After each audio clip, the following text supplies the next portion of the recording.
आज भारत के पास एक और एडवांटेज है जो इस सदी को भारत की सदी बनाने के लिए बहुत महत्वपूर्ण है। एस्पिरेशनल इंडिया का एक उदाहरण भारत में कनेक्टिविटी को लेकर हो रहा शानदार काम है। हमने फास्ट फिजिकल कनेक्टिविटी और इंक्लूसिव कनेक्टिविटी पर बहुत फोकस किया है। ये डेवलपमेंट की एस्पिरेशन रखने वाले समाज के लिए बहुत जरूरी होता है। भारत के लिए तो ये और अधिक जरूरी है। इतना बड़ा देश, इतनी डाइवर्स ज्योग्राफी, भारत के पोटेंशियल को सही मायने में रियलाइज करने के लिए तेजी से कनेक्ट करना आवश्यक था। इसलिए हमने एयर ट्रैवल पर भी विशेष फोकस किया। मुझे याद है कि जब मैंने पहली बार कहा कि मैं हवाई चप्पल पहनने वालों को हवाई यात्रा कराना चाहता हूं, तो एक स्वाभाविक सा रिएक्शन था कि ये भारत में कैसे संभव है। लेकिन हम आगे बढ़े और उड़ान योजना शुरू की। आज उड़ान को 8 साल पूरे हो चुके हैं। उड़ान के तहत हमने 2 पिलर्स पर काम किया। एक टियर 2, टियर 3 शहरों में एयरपोर्ट्स का नया नेटवर्क बनाया और दूसरा एयर ट्रैवल को अफोर्डेबल बनाया, सबकी पहुंच में लाई। उड़ान योजना के तहत करीब 3 लाख फ्लाइट्स उड़ान भर चुकी हैं। इनमें 1.5 करोड़ आम नागरिक सफर कर चुके हैं।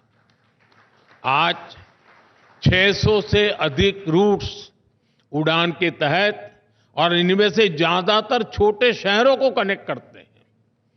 2014 में देश में 70 के आसपास एयरपोर्ट थे।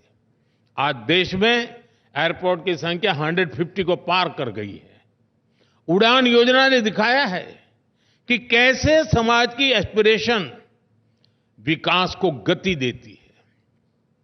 साथियों, मैं आपको युवाओं से जुड़े कुछ उदाहरण देता हूं। हम भारत के युवाओं को एक ऐसी फोर्स बनाने में जुटे हैं जो पूरी दुनिया की ग्रोथ को ड्राइव कर सके। और इसलिए education, skill development, research, employment पर हमारा बहुत ज्यादा जोर है। पिछले 10 साल में इन क्षेत्रों में जो काम हमने किए हैं उसके नतीजे मिलने लगे हैं। अभी कुछ दिन पहले ही टाइम्स हायर एजुकेशन रैंकिंग आई है। भारत दुनिया का वो देश है जहां रिसर्च क्वालिटी के मामले में सबसे अधिक सुधार हुआ है। बीते 8-9 सालों में भारत की यूनिवर्सिटीज का पार्टिसिपेशन 30 से बढ़कर 100 से अधिक हो चुका है। क्यूएस वर्ल्ड यूनिवर्सिटी रैंकिंग में भी भारत की प्रेजेंस 10 साल में 300% से अधिक बढ़ी है। आज पेटेंट्स और ट्रेडमार्क्स की संख्या ऑल टाइम हाई पहुंच रही है।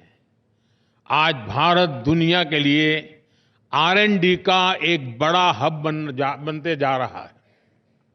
दुनिया की करीब 2,500 कंपनियों के रिसर्च सेंटर भारत में है। भारत में स्टार्टअप इकोसिस्टम भी, उसका भी अभूतपूर्व विस्तार हो रहा है।